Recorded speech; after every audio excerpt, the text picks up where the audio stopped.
Hello students, and welcome back to Lore of the Iron Kingdoms with me, Professor Castor. Today we are going to be discussing the Trollbloods, the Trollken faction, or the many tribes of Trollken that have united under one banner or a few banners that all work together in semi-harmony or not. Really depends on how they like to do it, just because they are a more warrior race than any others. Also, weirdly enough, for about 10 years, I didn't realize that one of the major differences between a Trollken and an Ogryn is Trollkens do not have noses. You would think that was obvious, but when I only see them in passing, it's something I never really noticed until more recently. But aside from that, thank you guys so much for listening, and if you do enjoy listening to these, please like, subscribe, comment, let me know how you like it, let me know if there's any changes or anything you'd like to hear about. And thank you again, Privateer Press, for letting us read this fantastic lore. And as we did for the Protectorate of Menoth, we will be reading the older lore, and then we'll be making any updates to the lore once we find it in the newer books after we finish the old stuff. So, let's begin. War Bands of the Trollbloods. The strength and the resilience of the United Creels. The Trollbloods are a powerful but disordered alliance of several troll species united by a common cause. The majority of its warriors and leaders arise from the civilized Trollken, but they are joined by the adaptable smaller pygmy trolls and the powerful larger full-blood trolls, at the apex of which are the dire trolls, a species with unmatched ferocity, regenerative powers, and voracious appetites. Bolstered by the formidable creatures, Trollken warriors represent and defend a beleaguered people of ancient customs and sophisticated culture, who have been persecuted to the limits of their tolerance. They fight for their land, the lives of their families, and for their very survival. Betrayed by the former allies and surrounded by both hostile kingdoms that wage war across their territories and invading armies bent on enslavement, the tribal Creels of the Trollken have risen to the occasion with acts of exceptional valor. Rather than being a single nation, the Trollbloods comprise hundreds of disparate Creels, each fighting their own battles and only slowly becoming more unified in order to safeguard their kind. Ties of blood and brotherhood connect the Creels, but no overarching hierarchy is responsible for all Trollken. A loose collection of elders lead each sizable community, which recent events have brought them to closer contact. But these bodies of contentious and generally focused on their own affairs. Despite this, a few great chiefs have emerged as true heroes, working to bring more of the scattered Creels into their ranks as they seek to unite their people. Without such unity, these leaders fear the Trollbloods may face extinction. The Trollken are a stolid and traditional race, however, and many oppose the idea of change, preferring instead to pursue victory Creel by Creel, as the Trollkens have done for generations. And looks like we have a side note here. Kith, Creels, and Kin. Three concepts run through all Trollken culture: Kith, Creel, and Kin. Though they can be confusing to outsiders, these core principles are relatively simple. Kith refers to all those Trollken related to a single ancestor by blood ties or marriage, no matter how distant. In practice, this usually refers to an extended blood family, much like those of other races. Ties of blood are vitally important to all aspects of Trollken and broader Troll culture. The concept of Kith is somewhat complicated by the fact that many Trollken include their Kith, those with whom they have shared the rite of Colgate, or Colgat. I'm not entirely sure how they pronounce that. This solemn and mystical ceremony involves the sharing of blood and an oath that causes a change in the blood of the participants, who are thereafter recognized by other Trollken as members of their adoptive bloodline. Most honor this status, but sometimes it becomes divisive, particularly when participants are not Trollken themselves. Although the honor is very rarely bestowed on non-Trollken, several notable individuals have taken the Colgate Oath, including King Leto Rathorn and Professor Victor Pendrake, which actually makes sense for both those guys, since both those guys actually want to have relatively strong ties with the Trollken anyway, and even in the Signarin ranks, because King Leto is the king of Signar, in the Signarin ranks you will see Trollkens working alongside like trencher units and things like that. And then of course Professor Pendrake is a professor who studies extra zoological cultures, so that includes the Trollken themselves. And he keeps close ties with most races that don't kill him on sight, so yay Pendrake. But back to the reading. Creel refers to all the kith who dwell within specific geographical regions, most often a single Trollkin village or its outlying communities. Traditionally, larger creels have encompassed several villages, and dozens or even hundreds of kiths can claim membership of a single creel. Just as witch kiths, a blood ties of Colgate can cross creels, some might appear to outsiders to be hopelessly entangled webs of family and loyalty. And then the term kin is more recent concept applied to entirety of the Trollkin as a related people. As kiths and creels have been fractured by the strife of war and displacement, many Trollkin have begun to think of themselves as belonging to a broader connected community. Beyond the bonds of kith and creel, any Trollkin can look to another and know that they share a common struggle and triumphs of kin. The trend is increased as elders, fell-callers, and shamans, and other representatives from different communities have begun to communicate more regularly. So, kin means everybody's connected. Kith means you're connected by blood, so family bonds, or Colgat, somebody sharing blood. And then creel represents a connection to a community in its outlying area. So, that makes sense, I guess. Let's continue reading. Chief and Council. By all accounts of myth and lore, the Trollkins are one of the oldest races on Caen and have weathered adversity and warfare for millennia beyond counting.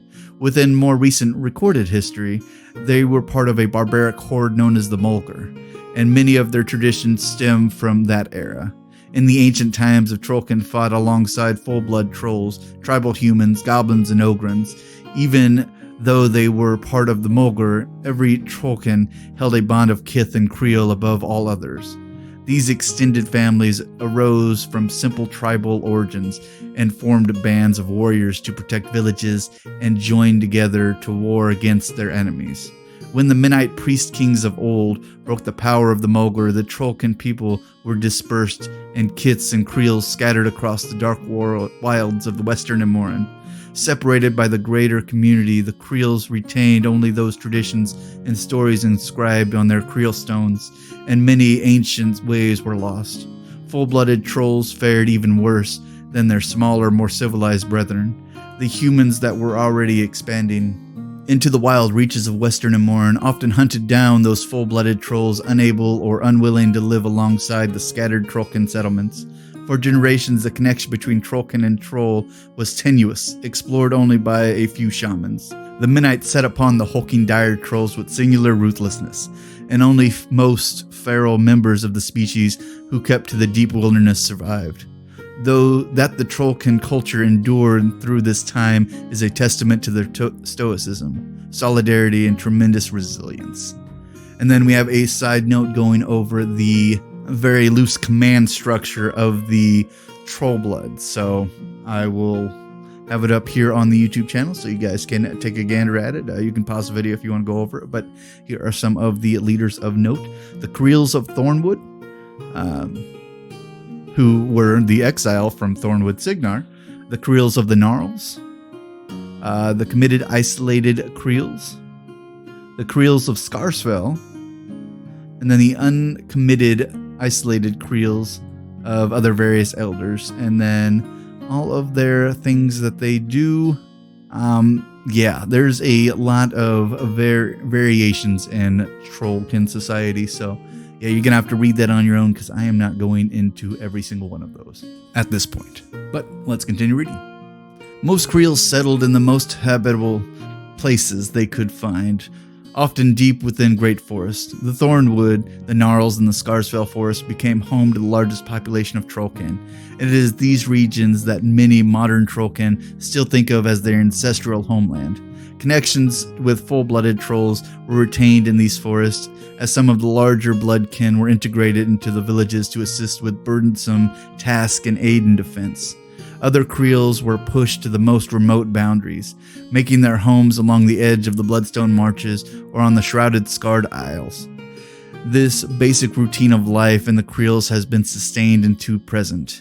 A small but notable number of Trollkins left the wilds entirely and settled in human-dominated cities and communities, becoming part of the kingdoms and putting aside that of their traditions. Only a few human cities in the modern era support Trollkin communities large enough to retain identities as Creels. The Creels are typically led by a number of key individuals drawn from those vital to the community. Foremost among these are chieftains and small council of elders who deliberate among themselves on all matters of importance to the kiths and their Creels. They determine how to pool resources, construct housing, and keep villages secure, as well as making trade decisions with other communities. The most powerful shamans of the Creels usually occupy significant positions on the Council of Elders, as do senior chroniclers, sorcerers, fellcallers, and experts in important trades like stonemasonry, agriculture, brewing, and hunting. The chiefs and elders typically serve as a final arbiters for most decisions affecting their Creel. Most Creels allow for contentious disputes to be decided in trials by combat, which take place atop a large elevated stone platform at the village center. These fights can be brutal but rarely result in fatalities. The chief of the Creels arbitrates these trials and may decide to stand personally for one side or the other if there is a disparity in martial skill between participants. In Creels with particular imposing chiefs, it is rare for disputes to enter the arena for this reason, which has led to a general belief that possessing a strong chief promotes a peaceful Creel life. Chiefs are usually powerful warriors entrusted with overseeing a Creel's defenses and making wartime decisions. In some rare cases, a particularly formidable shaman, sorcerer, or fellcaller might rise to this position. Chiefs are most often male as a matter of tradition, but not always. The transition from one chief to another varies from Creel to Creel, but it is not uncommon for the position to be passed to the eldest son if he is battle ready. Such heirs often spend their lives preparing for the possibility, endeavoring to prove themselves worthy of the honor and responsibility.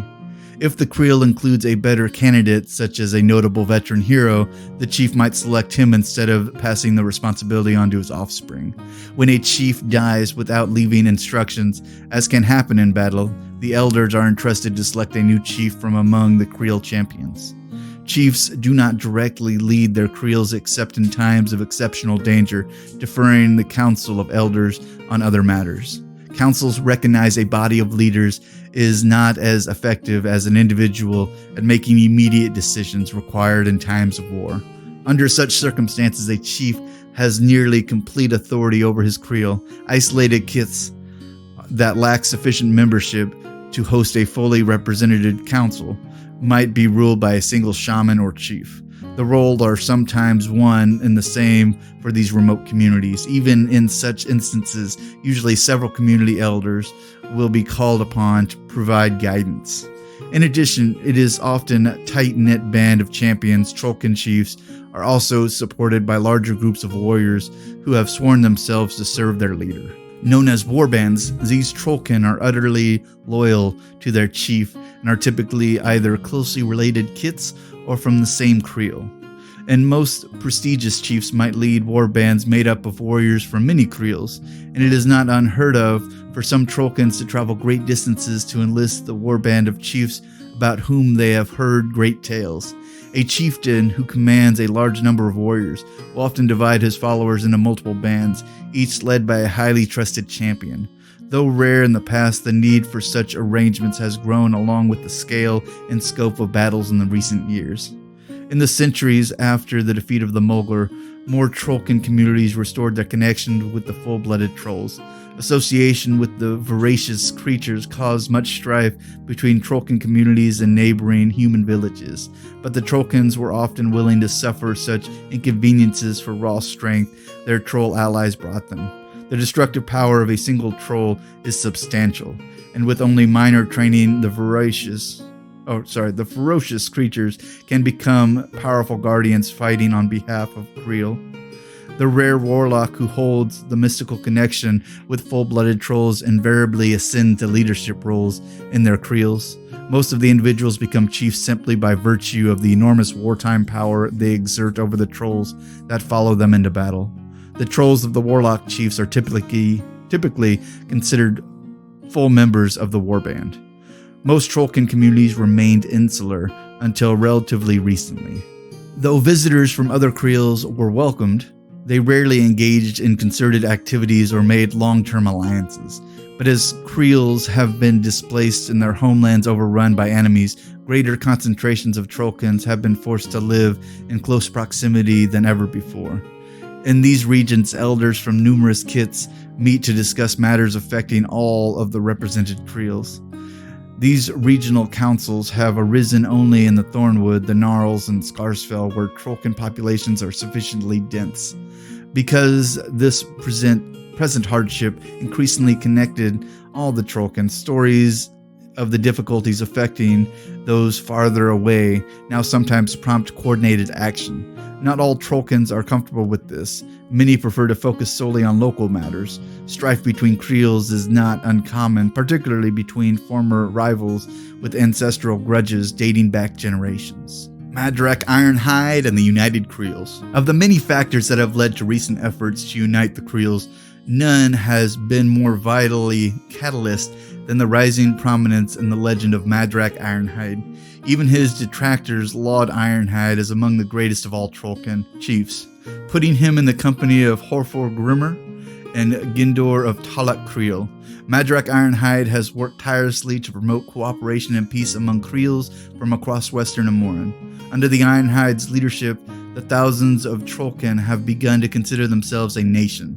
Though the term United Creels has not been formally adopted, it is increasingly used to identify allies to his cause. As intrinsic to Madrak's legend as his own deeds are to the troubles of his dispossessed people, who remained strong, determined, and battle-ready despite being driven from the Thornwood by the wars of mankind and perpetually beset by difficulties.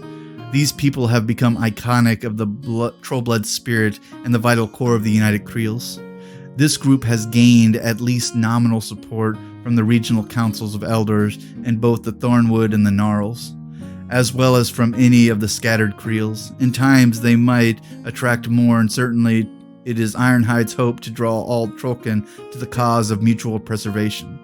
The Scarsfell elders have thus far refrained from formally joining the alliance, as have elders from many other creels far from human wars. But even in this distant region, individual champions and warriors, and sometimes entire warbands, have left their home to join Madrak Ironhide. Many powerful chieftains, shamans, and elders support Ironhide's efforts, but the tribal and fractious nature of the creels make gaining a majority consensus difficult. Most of the warbands and leaders that follow Ironhide do not owe him any formal allegiances or consider themselves his vassals. Rather, they see themselves as allies and peers. Orca Kegslayer, for example, has led a small army of Trollkin warriors from the Scarsfell to join the United Creels, but they are motivated more by the opportunity to wage war on the humans of the South rather than by the cause of nation building. One of the most significant initial steps to establishing this larger alliance was the Oath of Fellowship sworn between Madrak Ironhide and Harlock Doomshaper, the dominant military leader among the fractious creels of the Gnarls. The cantankerous elder shaman has gathered vast support among the more warlike elements of his people. The bond between Doomshaper and Ironhide was forged after Madrak was betrayed by the druids of the Circle Oberos, who sought to assassinate and replace him.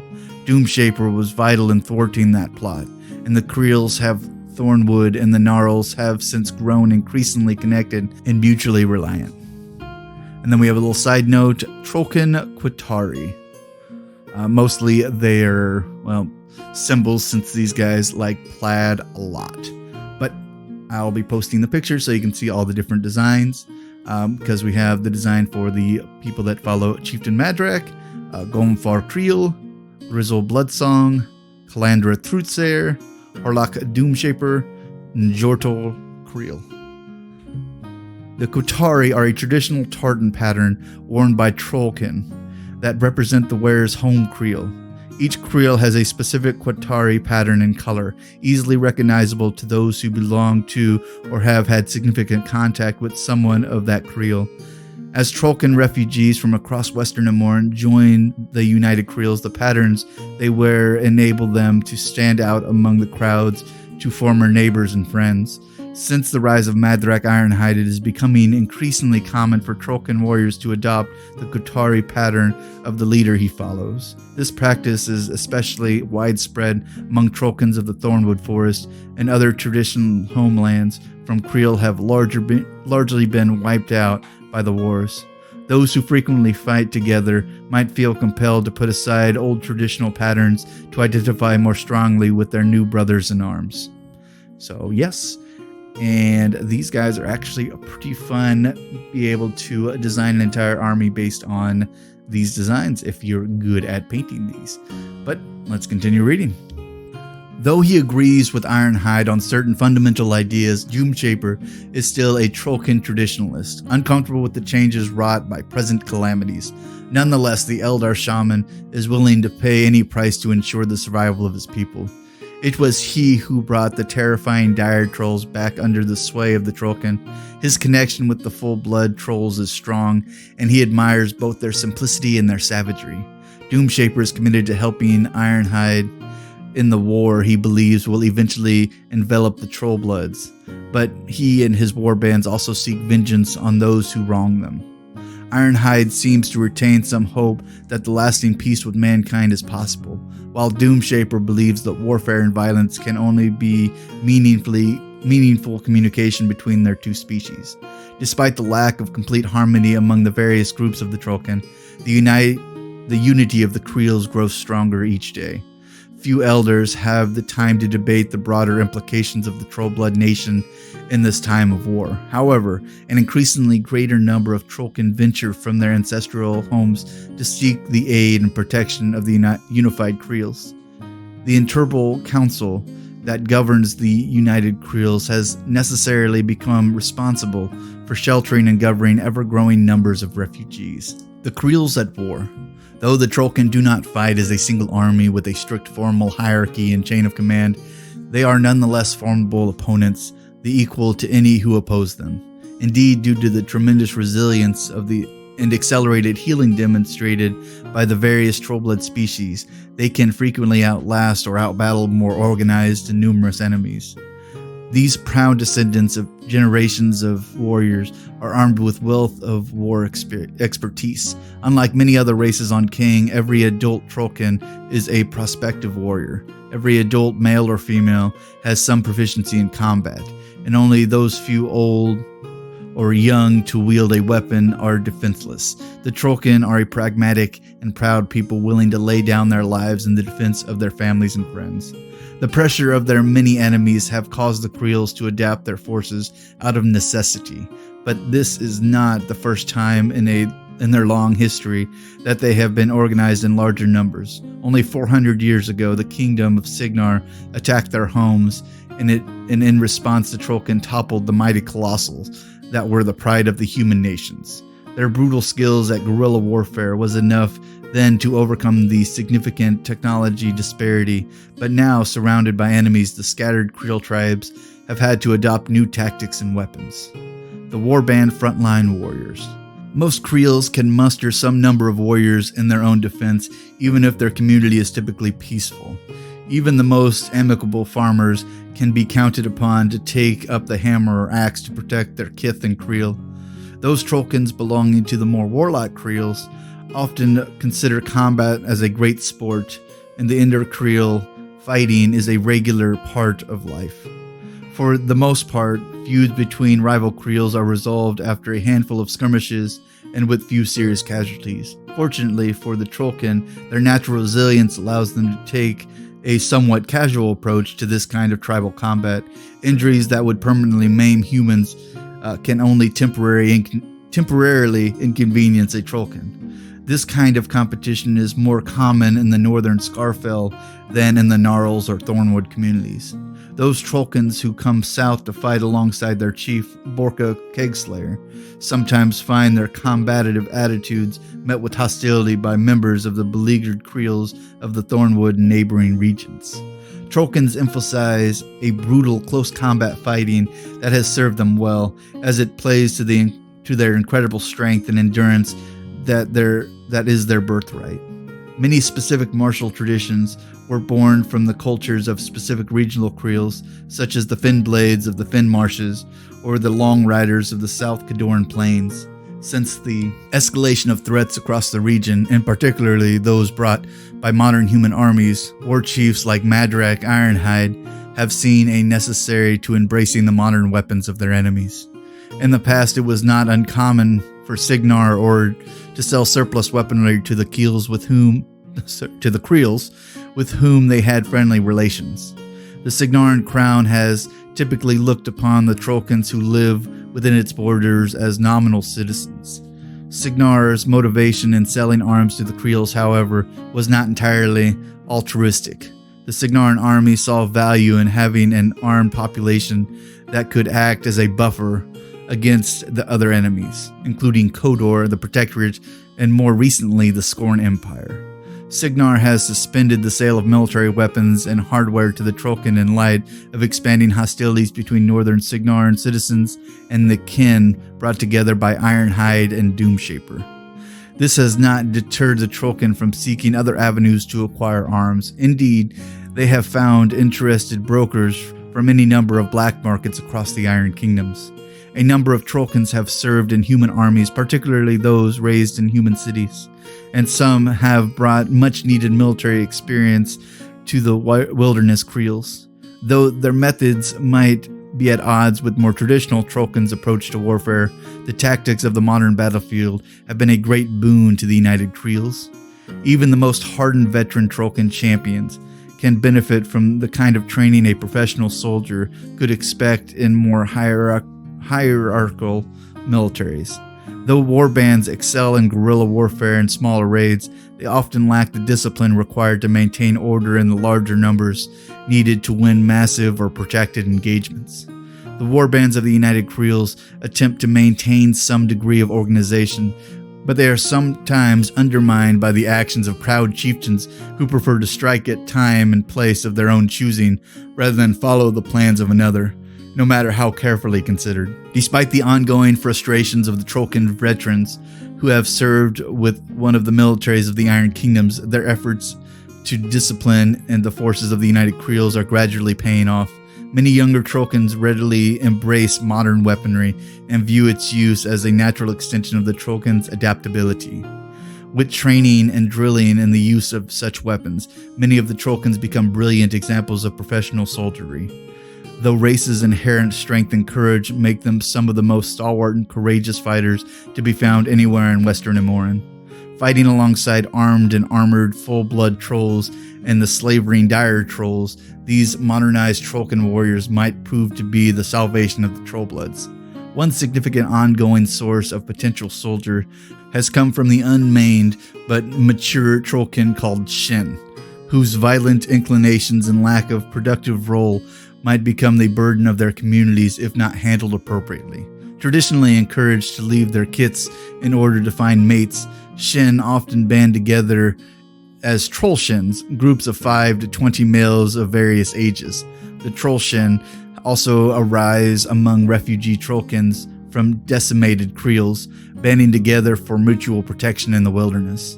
It is not uncommon for these roving bands to turn to banditry or mercenary work, since most Shens have yet to embrace a particular tradition.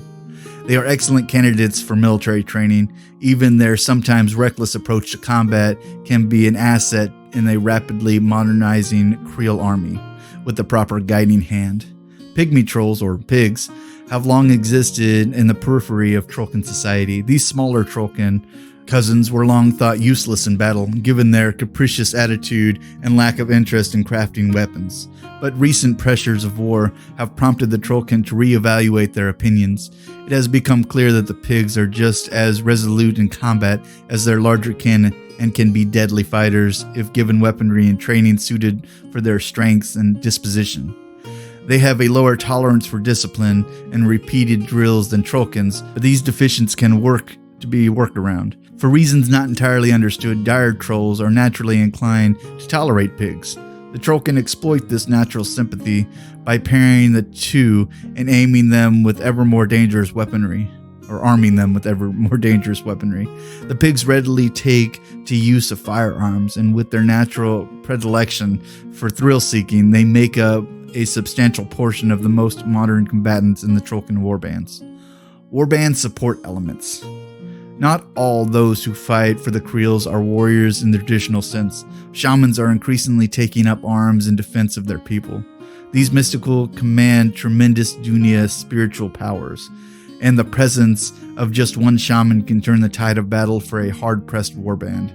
Many of these individuals focused on support roles to become advisors or spiritual centers of their communities, but others lend their power and strength at arms to the warbands on the march. The shamans present greatly inspires Trollkins who view him as a sign of their goddess, Dunya. Has not abandoned their struggle. Many shamans are powerful warriors in their own right, with Borka Kegslayer being one of the most famous examples. And we have a side note here. Looks like it is the Bloodsong's Irregulars, the primary warband of Grizzle Bloodsong. And we have his flag and his entire army makeup, and a little side note on that army. The Fell Callers and Warlock Grizzle Bloodsong is one of the most respected leaders among the United Creels. Her role in their military has become increasingly important in recent months as Madrak Ironhide has wrestled with the curse of Rathrok. Many view her as his foremost general and obey her as if her commands came from Ironhide himself. Ironhide has entrusted her to lead more warbands than any other chief among the United Creels, but she still relies on a solid core of veterans alongside with whom she has personally fought. Bloodsong's Irregulars, as she has come to call them, have earned deep respect among the Trollkin who currently make their homes in the Gnarls. While many of the other warbands are recovering from recent battles, the Irregulars have spent recent days patrolling the edges of the forest and guarding the Creels of other regions. It is the Bloodsong's hope that the victories of Irregulars have achieved will inspire other Trollkins to embrace the tactics she knows are vital to the success of the United Creels. Though the warband under her leadership includes warriors of many disparate traditions, the equal value she places on more modern types of warfare is evident in both the composition and the training of the troops she commands. She expects her warriors to drill on a daily basis, rain or shine. Some who come to join her are displeased with that they see it as a limitation of their freedoms, but she makes no exceptions. The sight of Bloodsong champions practicing maneuvers alongside pigs causes some other Creels to laugh, but their effectiveness in battle speaks for itself. Bloodsong's emphasis on modern tactics and weaponry extends even to the dire trolls in her battle group. Like many Trollkin, she was somewhat hesitant when Doomshaper first brought the dire trolls back into the warbands of the Creels, but she warmed to them after the implementation of the Blitzer. She was the first war leader to prove the effectiveness of these unlikely beast and pig teams in combat and consider them ideal mobile artillery pieces. Those she now commands were chosen specifically for the use as blitzers and are well behaved by dire troll standards. As the warlock Bloodsong feels a natural affinity with all trolls, some members of her battle group have been with her for many years, including her favorite axer, Gortu. She is also fond of her pyre trolls, which are originally introduced by the Creels that joined Madrak from the Bloodstone marches, and usually bring alongside at least one. Her warband is invariably accompanied by the scent of pitch as they make camp, sometimes to the dismay of other Trollkin. And the leadership, of course, is Grizzle Bloodsong herself, Kithar Harshopper, a bunch of other senior people.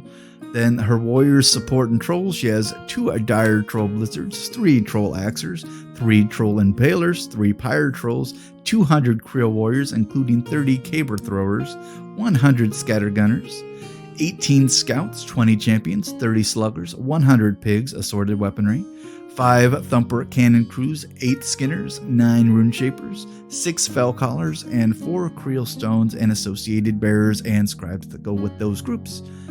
Yes, it is a pretty hefty group of trolls, but always fun to get them together. I've always wanted to see somebody actually put together like an actual army following one of these following one of these builds, because I feel like that would just be neat to see, like, you know, having 200 Creel warrior models and all these guys. Like, it would take up an entire table. It'd probably be way more point cost than you would ever be able to play a battle in, but it would just be neat to see like an entire army like that.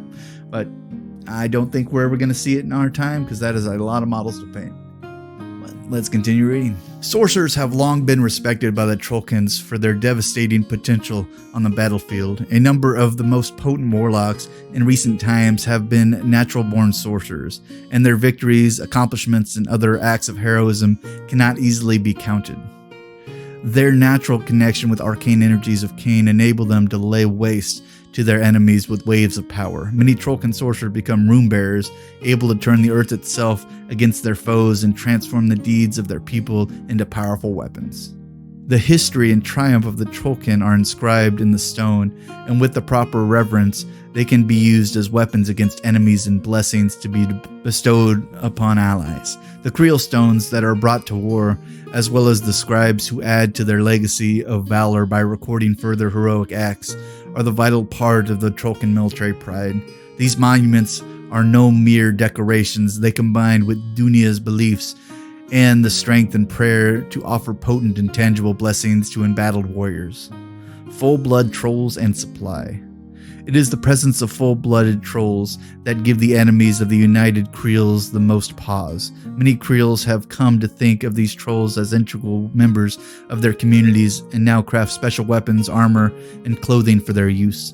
Trolls enjoy more ready access to food through the arrangements, and in return they offer their strength and battle prowess.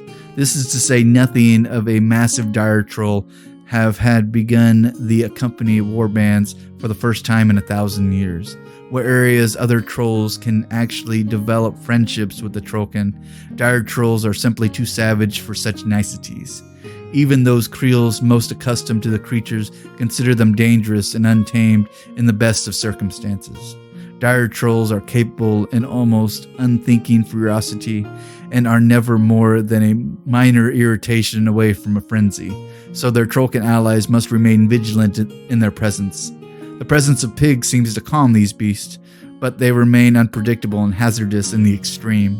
The major concern of these communities is feeding the trolls who live alongside them. The trolls are undeniably powerful assets in battle, but they must consume a great deal of food on a regular basis, a requirement that places a severe strain on supply.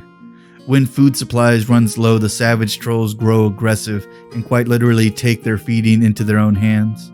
The hungry trolls serve the united Creels in battle, but they are dangerous in camp. Sometimes these creatures will wander off in search of food, but at other times they will stuff anything within reach into their maws. Bundles of supplies, map tubes, protesting pigs, whelps, and so on. Trolls have a long dwelled alongside Trollkin and less prone to losing control compared to more rustic breeds, but any troll can snap if starving. In dire trolls, these challenges are amplified by an order of magnitude.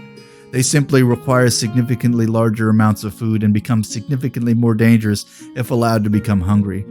The presence of a skinner or other expert hunter is crucial to the success of any warband that ventures far from the Creels. These scouts and hunters keep their kin fed and their trolls at least somewhat sated. The reality is that even the best supplied Creels are likely to be incapable of feeding their trolls to full satisfaction. Some shamans consider the voracious hunger of the trolls the cost for the regenerative blessing bestowed upon them by Dunia. Any troll encountered on battle is motivated as much by a desire to fill his stomach as one to fight for his smaller cousins. With hundreds of warbands spread across numerous Creels and only limited central leadership, creating and maintaining supply lines is an ongoing challenge for the United Creels. It is for this reason that they heavily invested in the defense of the Gnarls, as it contains numerous established Creel relatively close to one another. Warbands that move from the established Creels must hope that any Trollkin communities they encounter will be welcoming and generous. Otherwise, they will be forced to rely on troll-pulled supply carts or whatever game they are able to hunt. Despite the many challenges they face, Trollkin warbands are growing into a cohesive and powerful army. The pressure of their enemies served them well, for these people excel at nothing if not endurance and adaptability. Each Trollkin knows every battle is crucial to the survival of his people, and every victory a step towards the future they envision. And let's check out the newer lore and see if anything changes. Alrighty, well, it looks like we got some changes, or at least more additive stuff as well in the Councils and Alliance. Mostly adding why the Druids were trying to take out Doomshaper and all that stuff, and then more name drops of particular Trollkin of interest. So we're just going to read through this, and then we will be moving on to more expansions on the rise of the United Creels, some of the hierarchy of the United Creels, and then we will get into the Northkin, which are a relatively newer Northkin faction. And then after that, we will actually be breaking down all of the Trollkin as well, with a little bit more specific types of Trollkins that are in the Trollkin army. So let's begin the reading on the newer lore, or more expansive lore, for explanation. Councils and Alliances. While ad hoc alliances between Creels have occurred from time to time, until recently, such arrangements have typically been temporary. The first step to the greater unifications come from regional councils of elders established in regions like the Thornwood, the Gnarls, and Scarfell Forest, intended to facilitate cooperation between Creels and the regions, as well as to help arbitrate feuds and disputes. Those councils have limited direct authority but serve as a forum for greater contact between the kin and as a way to create regional identities. The most ordered and cohesive of these regional groups is the Council of Stone in the Gnarls, which meets twice a year during spring and autumn. It is hosted by one of the forest's most influential Creels. Matters of the Council of Stone are not settled by vote, but by a boistering debate of the elders seeking support and attempting to achieve consensus. Each Creel in this region is allowed to send several representatives, but most often only single elders will go. Noteworthy fell callers are often invited to speak for their Creels, as their vocal powers and auditory skills are an asset to this contentious environment. In times of crisis, the gathering is a place to trade information, assess fighting strength, and discuss available resources. The Creels that is starving might be offered help from one who has unexpected bounty. One of the largest matters put before the Council of Stone in the recent years was the travails faced by the Thornwood Creels, a group that eventually evolved into the United Creels, while the coalition was primarily made up by displaced Thornwood Creels. A sizable number of Gnarls Trollkin ended up joining this alliance, and many others were sympathetic to it. The degree at which the Gnarl Creels should lend their support to the Creels, or to the United Creels, has been a topic of reoccurring and spirited debate. In the early days after the Thornwood Creels were forced to leave their ancestral lands, there were attempts by Blackclads of the Circle Oberos to recruit the Gnarl Creels to fight their battles and to set them against Madrak Ironhide, who was seen as a threat to the Druids. The influential shaman and elder Horlock Doomshaper put a stop to this practice, arguing persuasively against kin fighting kin for the Blackclads. Doomshaper intervened personally to prevent this fighting and became an important advocate for the United Creels, representing the Gnarls in this new alliance. Doomshaper is still one of the greatest leaders of the Gnarls and a powerful voice in the Council of Stone, supported by a number of warlike Creels, including most significantly Cortol, Lawnful, and Uther. Uther, I said that right. Most Creels in the Gnarls speaking in opposition to Doomshaper include Beltagas, Dromar, Norin, Oakfist, Brandar, and Ironblood.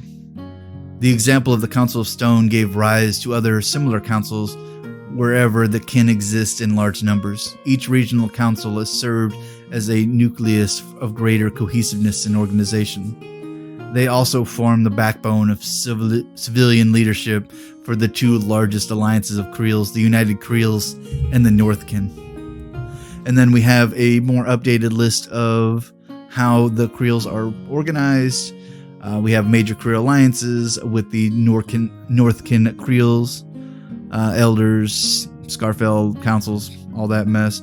Then we have one for the United Creels, and then we have Warlock Warbands, and then Traditional Warband Hierarchy, Creel Elders, War Chiefs, Heroes, Champions, you name it.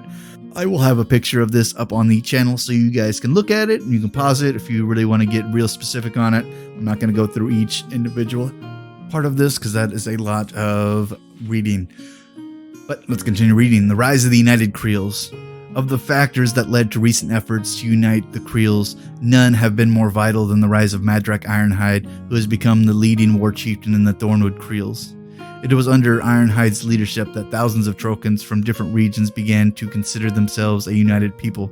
This evolved as a direct consequence of the Thornwood Creels being threatened by the spread of human warfare before being driven from their transitional home. These events brought the Thornwood Creels together as never before, but the act that established a larger alliances beyond their own number was an oath of fellowship sworn between Madrak Ironhide and Horluk Doomshaper of the Gnarls. The bond between Doomshaper and Ironhide was forged after Madrak was betrayed by the druids of the Circle Oberos, who sought to assassinate and replace him. Doomshaper thwarted that plot, and the Creels of the Thornwood and the Gnarls have grown increasingly interconnected. Doomshaper not only helped to unite the Trollkin of the Thornwood and the Gnarls, but also brought the greatest wild trolls to the aid of the fighting Creels, including the Dire Trolls and the Troll Kings. Soon after these two war chieftains became allies, the elders of each of the regions began to meet and discuss sharing resources and decisions. Madrak's efforts to gain additional support from other Creels resulted in the influx from other regions such as Scarsfell Forest, Wormwall Mountains, the Fen Marshes, and Scarforth Lake. The allied Creels relocated several times during their search for a new home, attempting to settle the Glimmerwood, Crail Valley, inside Signar, Scarforth Lake, and deeper in the Bloodstone Marches. In each location they endured bloodshed and loss. Yet these struggles did yield some positive gains. Before Ironhide had a falling out with King Leto of Signar, the Signaran army provided the United Creels with a sizable stash of modern weapons, including firearms, cannons, and ammunition. The Creels received the supply when they moved to the Glimmerwood, where the Trollkin served as a buffer between Signar and several of its enemies. The accord between Signar and Trollkin leaders collapsed after Leto failed to uphold his promises, and the Ironhide subsequently seized land inside Signar interior. By the end of the clash, the Creels were well armed but still surrounded by foes.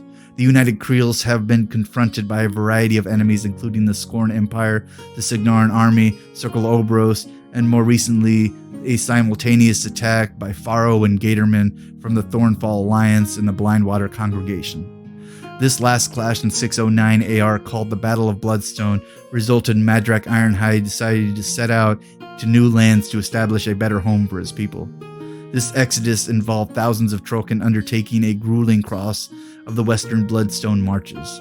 They skirted the eastern borders of the Protectorate of Menoth, crossed through the foothills of the Lion's Teeth Mountains, and eventually reached a region known as the Alchir, a vast and largely unexplored subcontinent. There the Trollkin found fertile land in which to put down roots, with rivers and forests that support ample game as well as sufficient resources. They built Tolok Forest, now named after Madrak's original Creel. This new bastion now serves as a mustering point for the armed forces of the United Creels, and several sizable walled villages have been established nearby. While Doomshaper remained behind in the west, loath to leave the Gnarls, a bond remains between the Trollkin of these two regions, as well as between Doomshaper and Ironhide. News, supplies, and fighting forces are periodically exchanged between the Gnarls and the Alchir Creels. The kin of the Gnarls are committed to helping Ironhide's people survive against the many challenges expected to come. Hierarchy of the United Creels. The leadership of the United Creels is a blend of modern military hierarchy and the traditional forms of organizations among Creels. The Council of the United Creels is a coalition of chieftains, military leaders, and Creel elders that manage Trollkin communities. This council meets once a month at the Tolok Forest and can be called together in times of need. It is responsible for overseeing the construction of housing and defenses, as well as ensuring sufficient food production and collection of the Alchir Creels. Meeting these basic needs has been difficult. The relocation of the Alchir created new challenges for these elders they would have to address. The majority of the sitting on the council were once elders of the Thornwood Creels. Though these elders are influential, chiefs are much more important to their words carry greater weight among the leadership of the United Creels than elsewhere, due to the constant warfare these Creels have endured. The vast armed might of the United Creels is organized into both traditional warbands and more modern military detachments, the later representing efforts by several prominent leaders to modernize its fighting forces. Warbands and detachments each have their own internal hierarchy, though both might fight together under a single war chief. Chief Madrak Ironhide is the single most influential leader of the United Creels. Though he has preferred his role to be more advisory than dictatorial, he provides the insight and advice to the Council of Elders, and also to the chiefs, captains, and warlocks of the Alliance. He fully supports Grizzle Bloodsong as Marshal of the Creels, allowing his generals oversight of the military. When Chief Ironhide enters battle personally, he prefers to do so as the fore of a small warband or detachment of hand-picked veterans rather than the entire might of the United Creels behind him. He is comfortable leading both modern and traditional warriors. As Marshal of the Creels, Grizzle Bloodsong is responsible for modernizing and organizing the armed forces of the United Creels and strengthening discipline.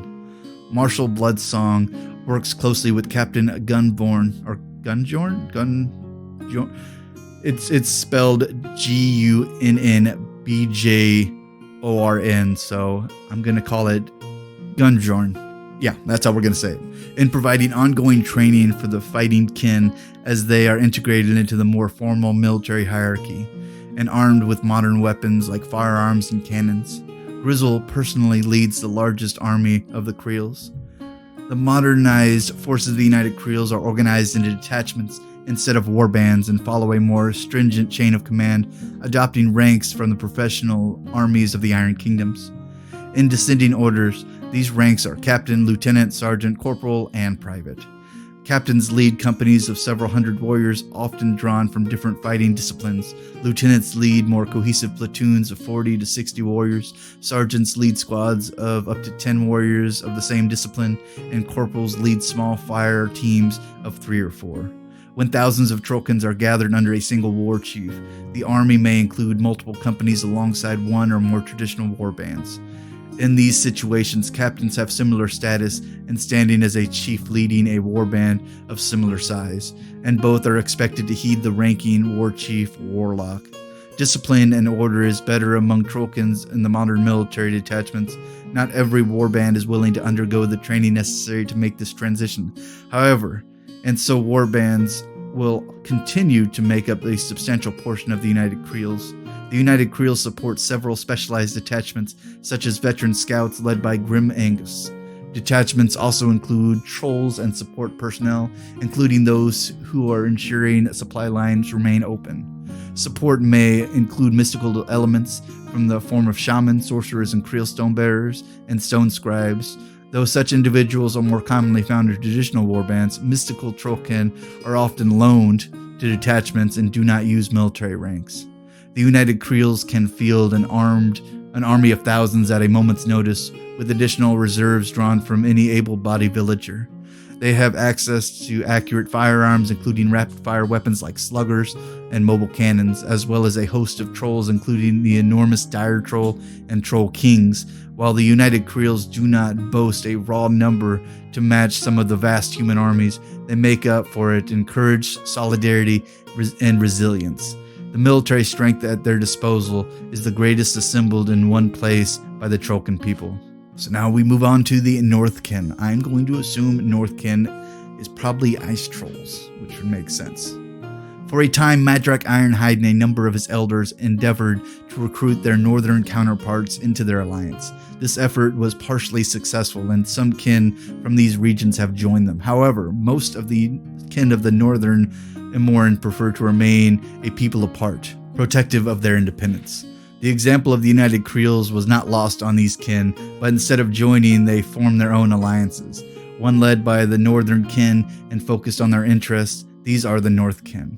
While they have not suffered the same degree as the Thornwood Creels, the Northkin have faced escalating hostilities with their neighbors. The Scarfell Forest has long been one of the greatest homes of the Trollkin, but they share the region with and its scarce resources.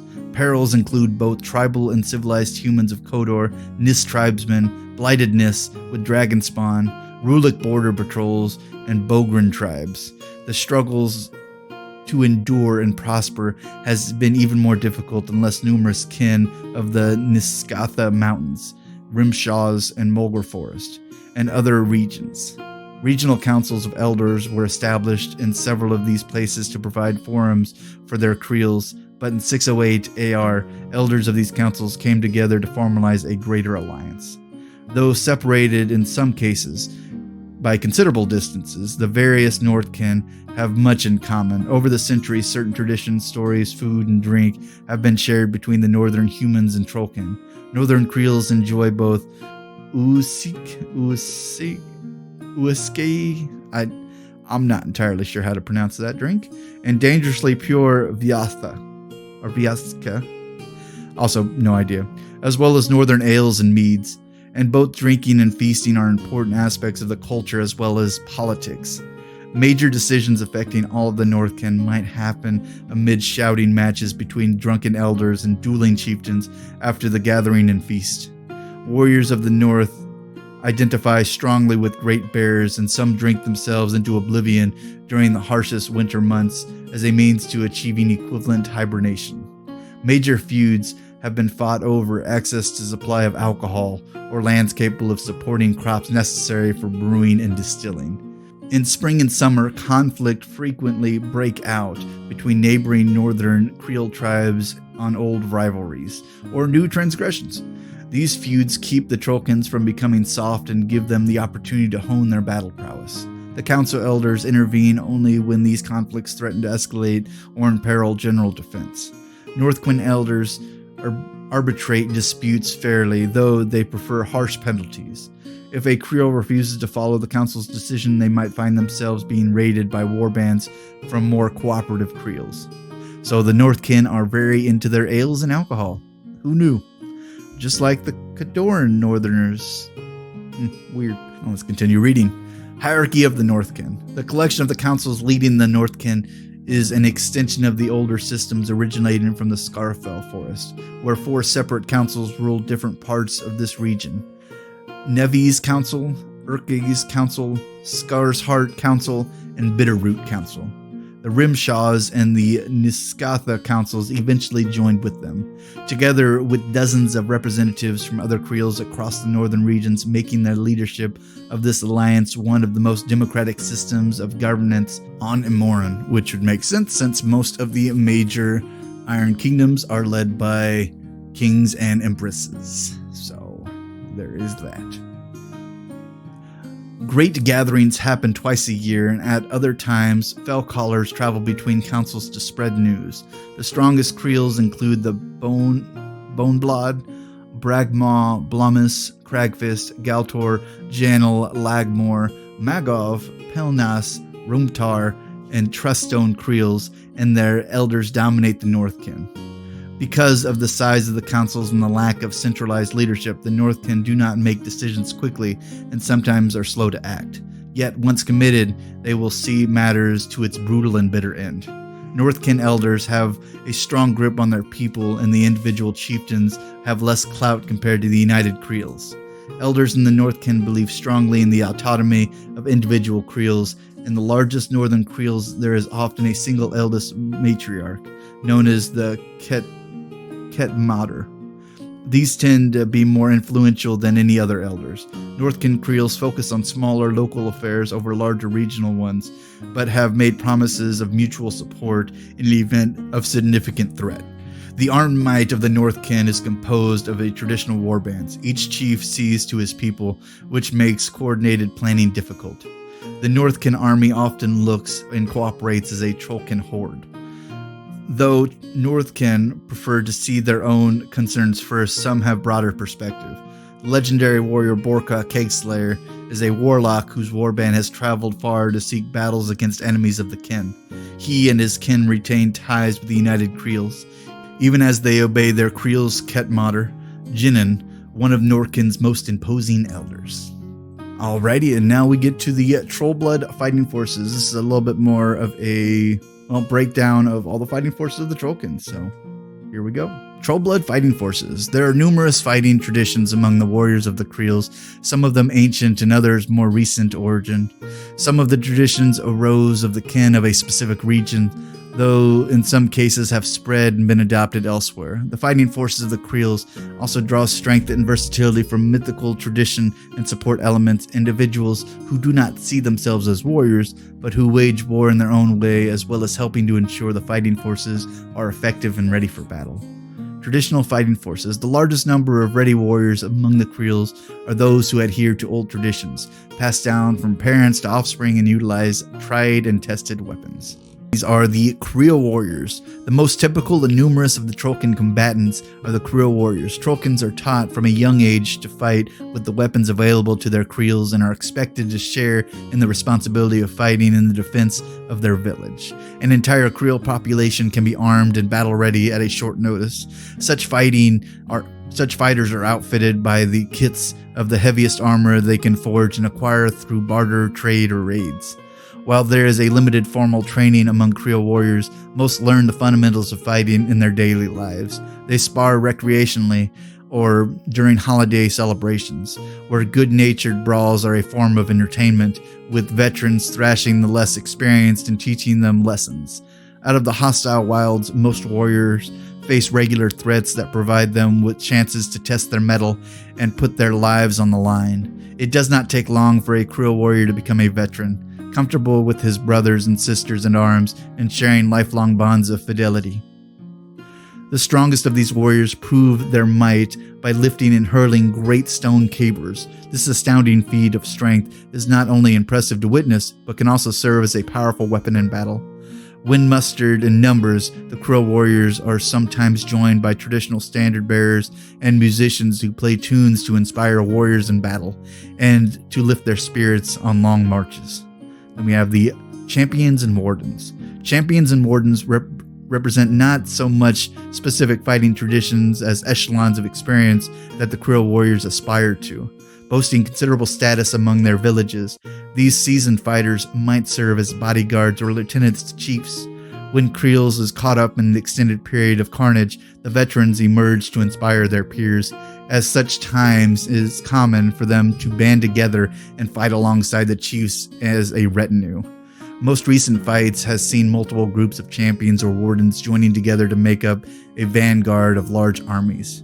Wardens and champions are alike in some respects and all are battle-tested veterans, but they serve different roles on the battlefield. Champions are noted for their aggressiveness and willingness to engage first, expertly wielding a weapon in each hand. Warders, on the other hand, prefer to fight with great shields in one hand and heavy weapons in the other, adopting a defensive style and serving as the bulwark for their chief or kin. Both, however, form tight-knit groups on the exemplary warriors who support one another in battle. Then we move on to the Fell Callers. With a powerful booming voice that can shatter stone and bones, Fell Callers are descendants from the legendary hero Brag. While a few of the number of these warriors and storytellers occupy a special niche, both in Trollkin society and among fighting Creels, Fell Callers take pride in their martial prowess, as well as their ability to inspire and invigorate their peers. Fell Callers often travel between the various settled Creels, bringing news and requests of aid. They rarely stay with a single warband for long, preferring to wander as they please. These heroes are admired and respected but seldom lead their own bands, though there are exceptions, such as the warlock Gisel of Bloodsong. Now we move on to the Finblades. The Finblades represent a distinctive fighting tradition from the Fen Marshes in southwestern Signar. Trollkin warriors are adopted hooked swords and specialized combat tactics to contend with human cavalry soldiers invading their lands. The inheritors of this tradition are accustomed to drilling alongside one another and practicing their difficult weapons. While Finblades originate from the Fen Marshes, their fighting style has been adopted elsewhere and a sizable contingency has joined the United Creels. Then we have the Long Riders. The formidable cavalry of the fighting Creels descended from Long Rider tradition, with bison riding Trollkin who enter battle to annihilate any foe that do not make way.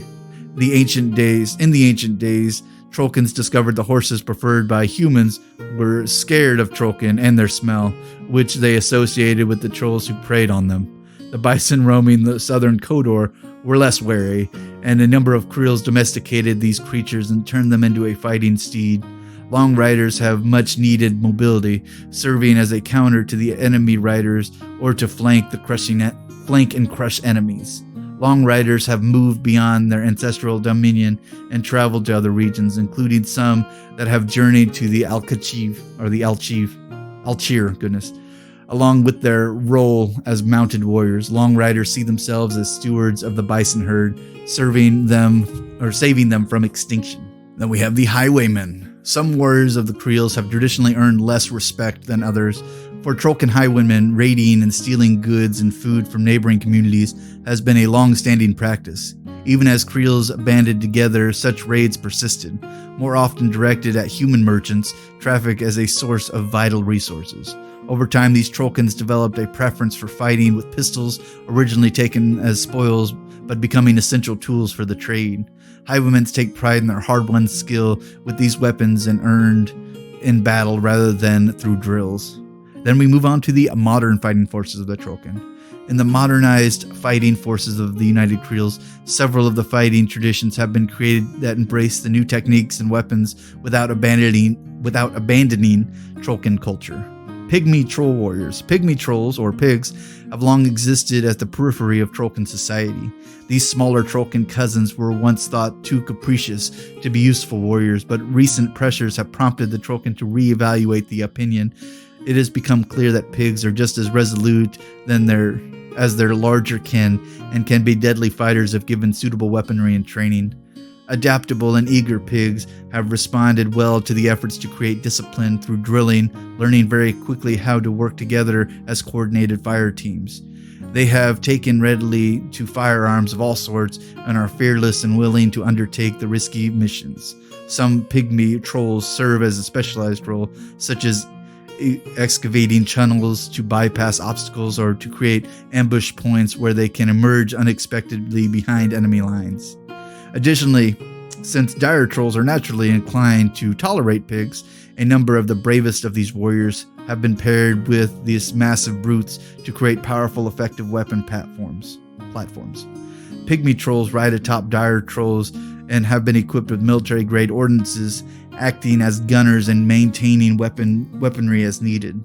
Then we move on to scattergunners. Scattergunners were among the first of the Trollkin warrior disciplines to wield the firearms donated to the Thornwood Creels by Signar, before relations with the nation soured. Of the more modern warriors, the scattergunners have achieved a distinguished and respected record of service, given that some of the veterans have been fighting together for over 6 years and have faced some of the worst hardships seen by their people. The firearms these kins wield are powerful, short-range weapons and use blasting powder to create deadly sprays of scrap metal capable of tearing through enemy formations. Though these weapons were initially provided by Signar, smiths of the Ironhide Creels have mastered their fabrication. We move on to the sluggers.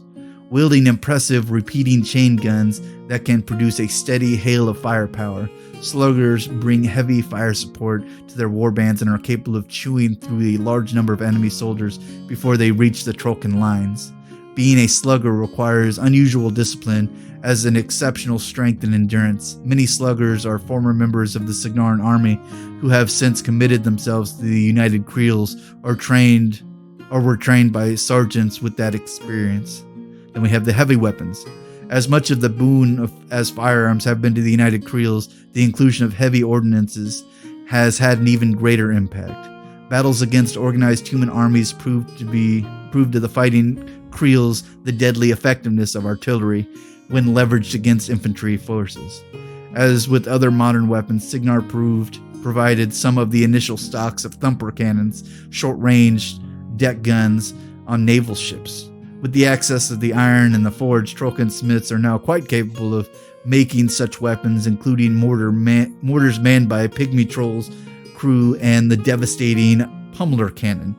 Thumpers deliver pushing direct fire, while mortars lob shells over intervening obstacles, and pummelers Goodness, that's a tongue twister of a sentence. Pummelers fire shredding chain shots. The United Creels has also produced a bison-pulled war wagon, each outfitted with a cannon on a rotating turret. Then we have the support elements. These guys are not traditional fighting forces. These guys are not modern fighting forces. These guys are support elements only. Not all of those that fight for the Creels are warriors. Shamans are increasingly taking up arms in defense of their people.